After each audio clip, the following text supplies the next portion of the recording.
Hi everyone, I'm Richard. I am the Regional Director for SALT here in the Middle East. I've lived here in Dubai for 10 years and I've also operated in London, Nottingham, Amsterdam and then London again. So I'm very excited to be talking to everyone about how the industry is changing here in the Middle East. So within the GCC, we've seen several key trends within the digital market. Demand in the market during 2021 has spiked incredibly. To put a statistic behind that, SALT as an agency has registered a 72% year-on-year increase in the number of requirements. So that's over 200 new vacancies, more than we registered in 2020 in the same period this year.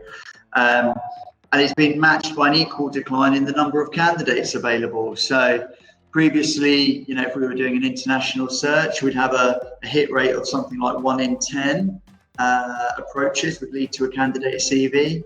Now that's closer to 1 in 20, possibly 1 in 30 candidates actually coming back to us positively when we're approaching those candidates.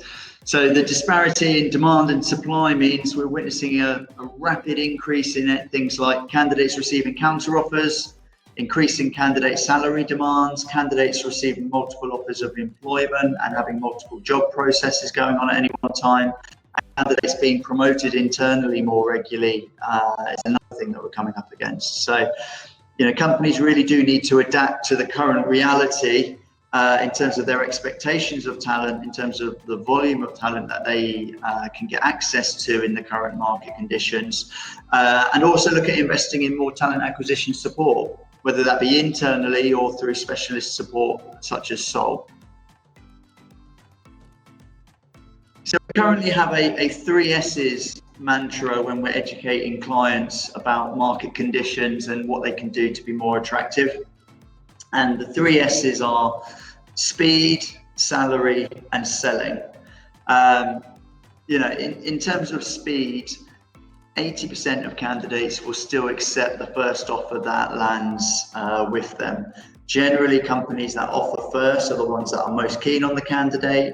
It's the most obvious fit, and they've obviously given the candidate the best candidate experience by moving them through the process rapidly. So we will strongly recommend that clients try and push their length of hiring process down to circa 2 weeks to enable them to make sure they don't have people dropping out during the process. The second S was salary. With the demand and supply dynamic that I mentioned previously, we're seeing globally a drive up in digital salaries in every region that we work in. Within the MENA region specifically, we've got a couple of extra headwinds. One is that the exchange rate, the value of dollar pegged currencies has fallen 10 to 20% versus the euro, rand, Australian dollar and British pound. That means that salaries here in the UAE are currently 10 to 20% less attractive versus international benchmarks, and that does mean that we have to compete by raising those salaries if we want to attract talent from overseas, which is the key lifeblood of specifically the UAE industry, but more so Saudi as well.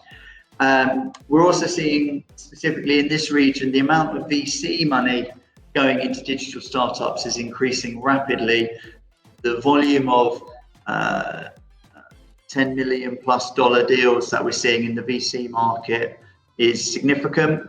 And that means that, again, demand is going up and there's more and more startups all competing for that same pool of digital talent all at the same time. The third S I had to mention was selling. Companies underestimate the importance of actually selling their proposition to the market. If as a client you don't have a clear employee value proposition, it's one of the easiest investments that you can make to document your EVP, have that EVP in every part of your recruitment literature, and also take time to mention your employee value proposition when you're interviewing candidates. Interviews should not be a one-way thing. It should be the company selling to the candidate on why their opportunity, why their startup is the one to join right now. I'm really proud of the fact that we launched our contract offering in January this year. And so far as a business, Salt is now running 30 contractors here in the GCC. This complements circa 1,000 contractors that we have in other across the globe in our other offices. Our runners in the GCC include full agile development teams. So we have product owners here in the GCC, but we've also got offshore development centres that we've been creating for our clients. This gives people access to some really amazing talent that they wouldn't otherwise have if it wasn't for the remote working revolution that we've all gone through. We also place contract workers across all our core disciplines, so technology, marketing, creative, sales, and operations. So, for example, we recently took on a project to place 5 talent acquisition specialists, given a spike in hiring workload over the next 6 months for one of our clients. We also, the other great thing with the contract model is that we have the full facility to payroll candidates both here in the UAE and in KSA. Clients we work with love the fact that they can finally employ candidates for a shorter period. They love the flexibility of being able to hire candidates from 160 different countries. And especially in Saudi, it's very useful if you have a limited quota on visas within any particular skill set to allow you to continue to expand without running up against blockages when it comes to the bureaucracy in government. So contract placements have been a key fixture in developed economies for years. It's really exciting to see this mode of working being accepted more and more here in the GCC, and we look forward to supporting that growth.